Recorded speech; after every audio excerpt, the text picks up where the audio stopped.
Increase your financial IQ. Getting Richer by Getting Smarter by best-selling author Robert T. Kiyosaki. Chapter 2. The 5 Financial IQs. There are 5 basic financial IQs. They are Financial IQ 1, Making More Money. Financial IQ 2, Protecting Your Money. Financial IQ 3, Budgeting Your Money. Financial IQ 4, Leveraging Your Money. Financial IQ 5, Improving Your Financial Information. Financial intelligence versus financial IQ. Most of us know that a person with a mental IQ of 130 is supposedly smarter than a person with an IQ of 95. The same parallels can be drawn with financial IQ. You can be the equivalent of a genius when it comes to academic intelligence, but the equivalent of a moron when it comes to financial intelligence. Often I am asked, what is the difference between financial intelligence and financial IQ? My reply is financial intelligence is that part of our mental intelligence we use to solve our financial problems. Financial IQ is the measurement of that intelligence. It's how we quantify our financial intelligence. For example, if I earn $100,000 and pay 20% in taxes, I have a higher financial IQ than someone who earns $100,000 and pays 50% in car taxes. In this example, the person who earns a net $80,000 after taxes has a higher financial IQ than the person who earns a net $50,000 after taxes. Both have financial intelligence. The one who keeps more money has a higher financial IQ. Measuring financial intelligence. Financial IQ 1, Making More Money. Most of us have enough financial intelligence to make money. The more money you make, the higher your financial IQ number 1. In other words, a person who earns $1 million a year, measurably higher financial IQ number 1 than a person who earns $30,000 a year. And if 2 people each make $1 million a year and one pays less in taxes than the other, that person has a higher financial IQ because he or she is closer to achieving financial integrity by utilizing financial IQ number 2, protecting your money. We all know that a person may have a high academic IQ and be a genius in the classroom, but be unable to make much money in the real world. I would say my poor dad, a great teacher and a hardworking man, had a high academic IQ, but a low financial IQ. He did very well in the world of academia, but did poorly in the world of business. Financial IQ 2, Protecting Your Money. A simple truth is that the world is out to take your money, but not all who take your money are crooks or outlaws. One of the biggest financial predators of our money is taxes. Governments take our money legally. If a person has a low financial IQ number 2, he or she will pay more in taxes. Example of financial IQ number 2 is someone who pays 20% in taxes versus someone who pays 35% in taxes. The person who pays less in taxes has a measurably higher financial IQ. Financial IQ 3, Budgeting Your Money. Budgeting your money requires a lot of financial intelligence. Many people budget money like a poor person rather than like a rich person. Many people earn a lot of money but fail to keep much money simply because they budget poorly. For example, a person who earns and spends $70,000 a year has a lower financial IQ number 3 than a person who earns $30,000 and is able to live well on $25,000 and invest $5,000. Being able to live well and still invest, no matter how much you make, requires a high level of financial intelligence. Having a surplus is something you have to actively budget for. Budgeting for a surplus is something we will look at in detail later on. Financial IQ 4, Leveraging Your Money. After a person budgets a surplus, the next financial challenge is to leverage their surplus of money. Most people save their financial surplus in a bank. This was a smart idea before 1971, before the U.S. dollar became a currency. Also, after 1974, workers needed to save for their own retirement. Millions of workers did not know what to invest in, so they invested their financial surplus in a well-diversified portfolio of mutual funds, hoping this would leverage their money. While savings and a diversified mutual fund portfolio are a form of leverage, there are better ways to leverage your money.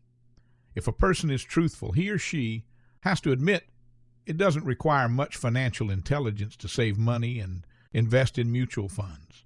You can train a monkey to save money and invest in mutual funds. That's why the returns on those investment vehicles are historically low. Financial IQ number 4 is measured in return on investment. For example, a person who earns 50% on his or her money has a higher financial IQ number 4 than someone who earns 5% and someone who earns 50% tax-free on his or her money has a higher financial IQ than a person who earns 5% and pays 35% in taxes on that 5% return.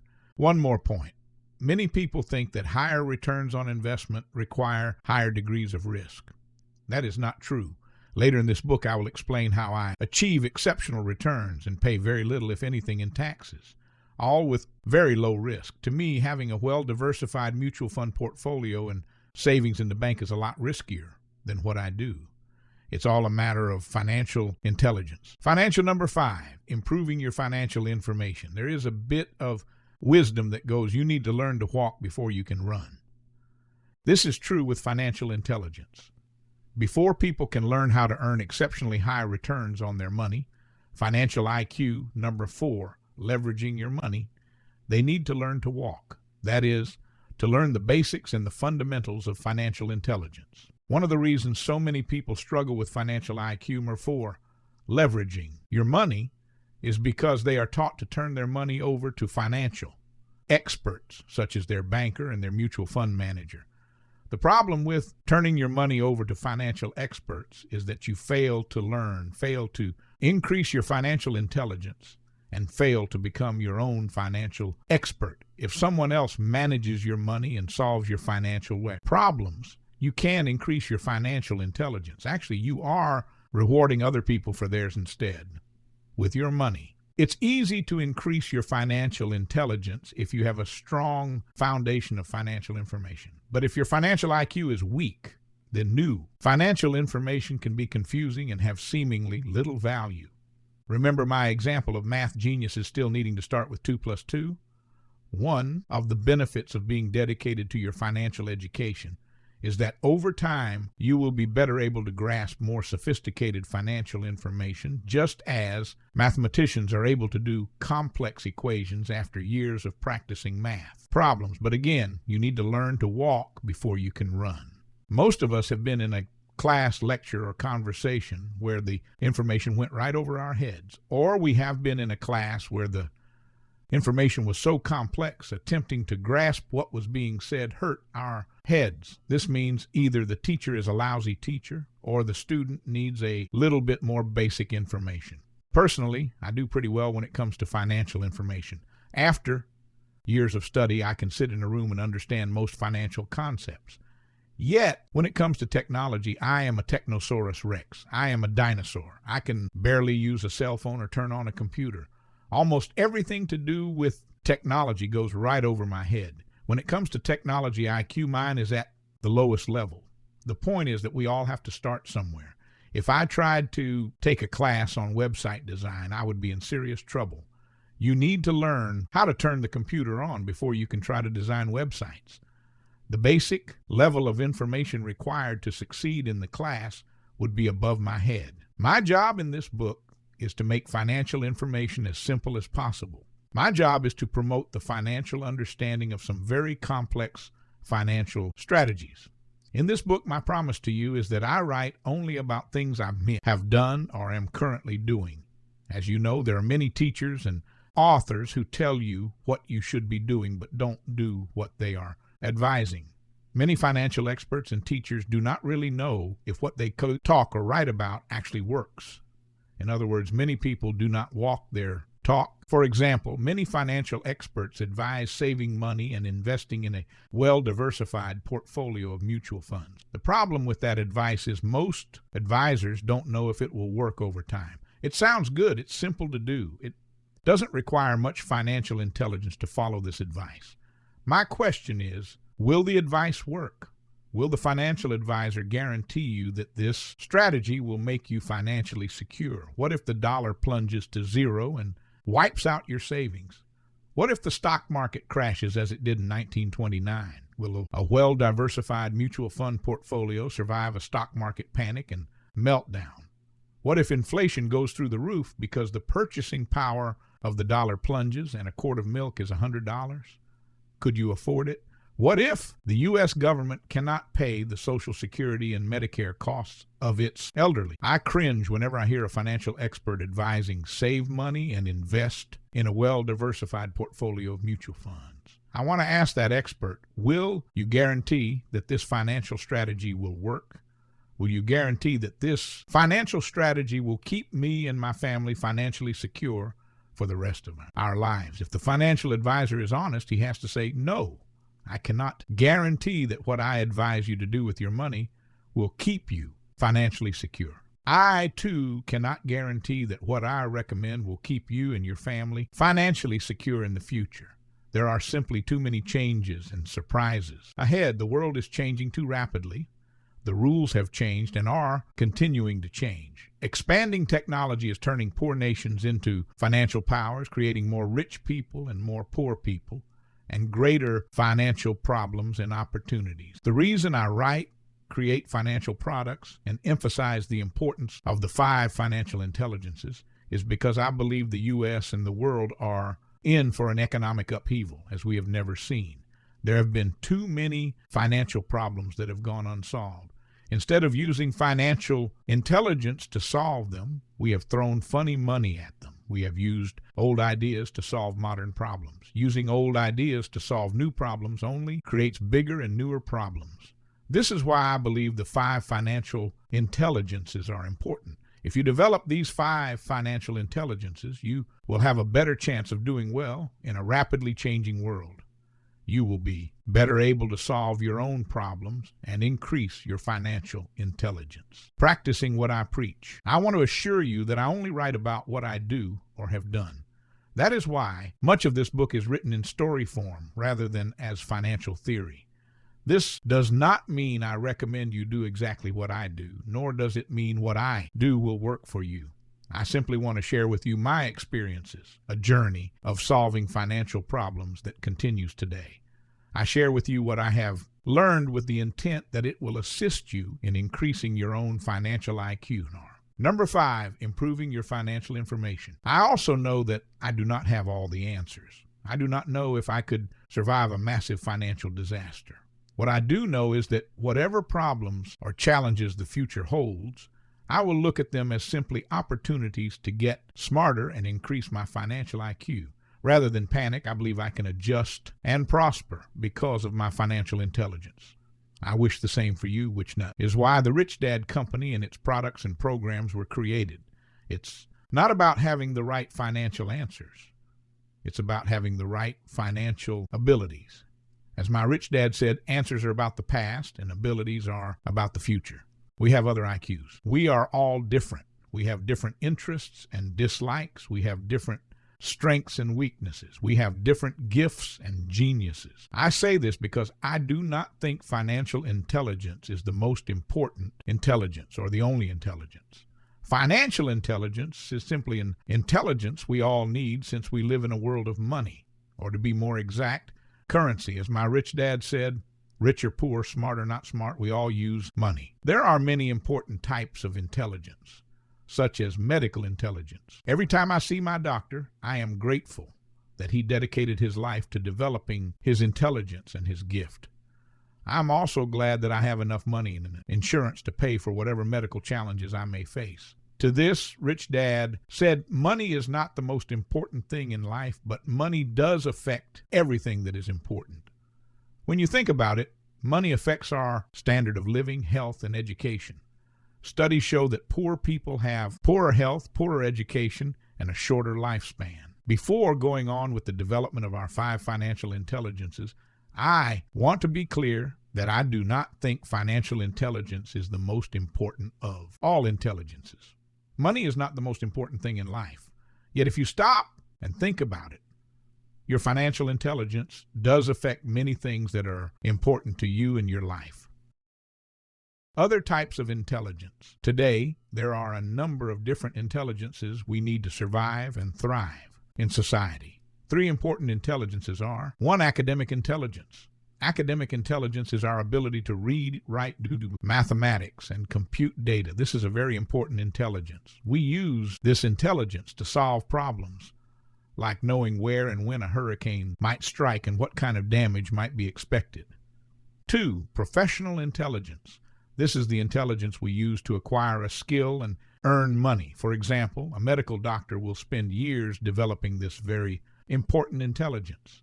A doctor's skill will earn them a substantial income and solve many people's problems. In simple terms, professional intelligence is the intelligence we use to solve people's problems, and people are willing to pay money for those solutions. If my car is broken, I'm very happy to pay money to the auto mechanic who fixes my car. I'm also very happy to pay my housekeeper money. She solves a very big problem for my wife and me. She is important in our life. In my businesses, I have different people who manage different aspects of my businesses. These individuals tend to have great people skills as well as great technical skills. These people and their varied intelligences are essential to my businesses. An important lesson from Rich Dad was that different businesses require different technical intelligences. For example, in the Rich Dad company, I need people with excellent business and people skills. In my real estate businesses, I need people with technical skills such as licensed plumbing and electrical professionals. 3. Health intelligence. Health and wealth are related. Healthcare, and consequently health, is rapidly becoming the biggest problem facing our world. Social Security is only a $10 trillion problem. Medicare is a $64 trillion problem. As you know, there are many people getting rich by making other people sick. The junk food, soft drink, cigarette, alcohol, and prescription drug industries are a few examples. And the costs of these health problems are passed on to you and me in the form of taxes. A few months ago, I went to a Boys and Girls Club to assist in their financial education program. It was an eye-opening experience. Talking to the staff, dentist, I learned that the main reason inner-city kids miss school is because of toothaches.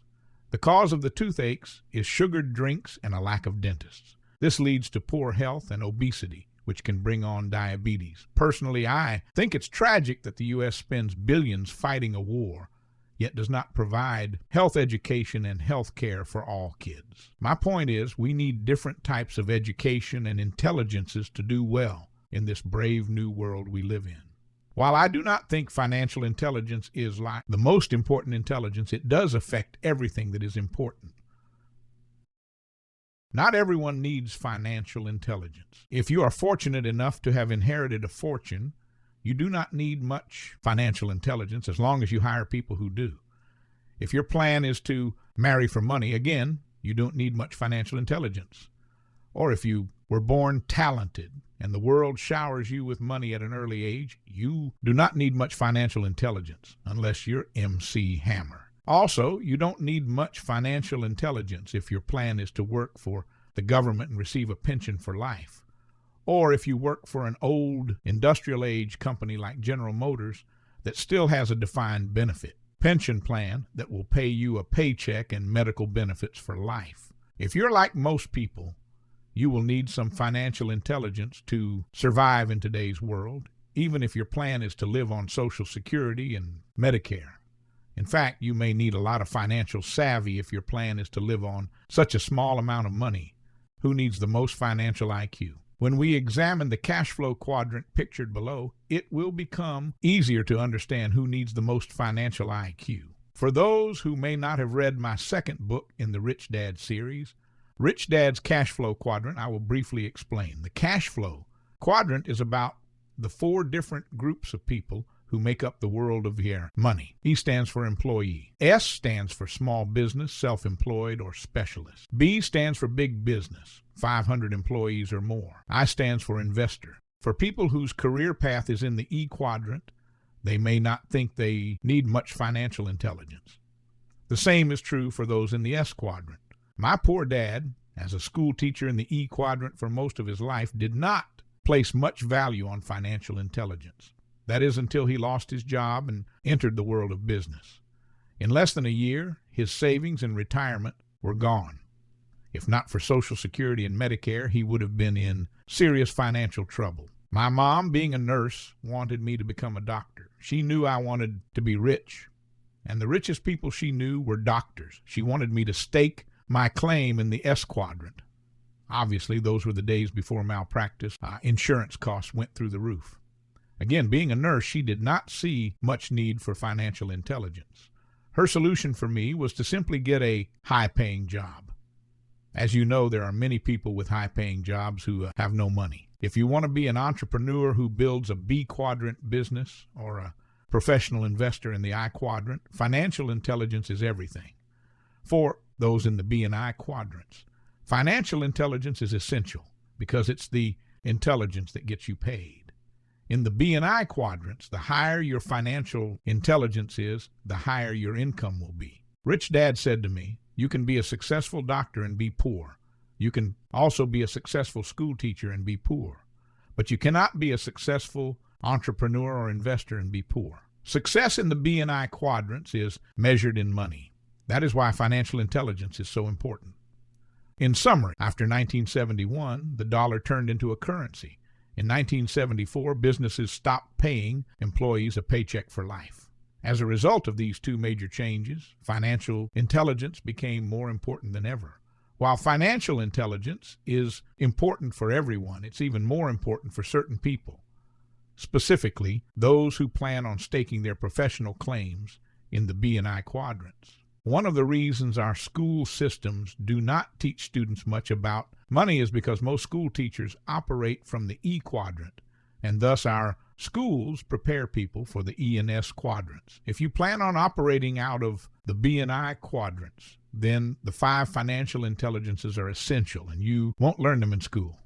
In summary, the 5 financial IQs are: 1 financial IQ 1, making more money; 2 financial IQ number 2, protecting your money; 3 financial IQ number 3, budgeting your money; 4 financial IQ 4, leveraging your money; financial IQ number 5, improving your financial information. Financial intelligence is the intelligence we use to solve our specific financial problems and financial IQ measures or quantifies our results. And now on to financial IQ number 1, making more money.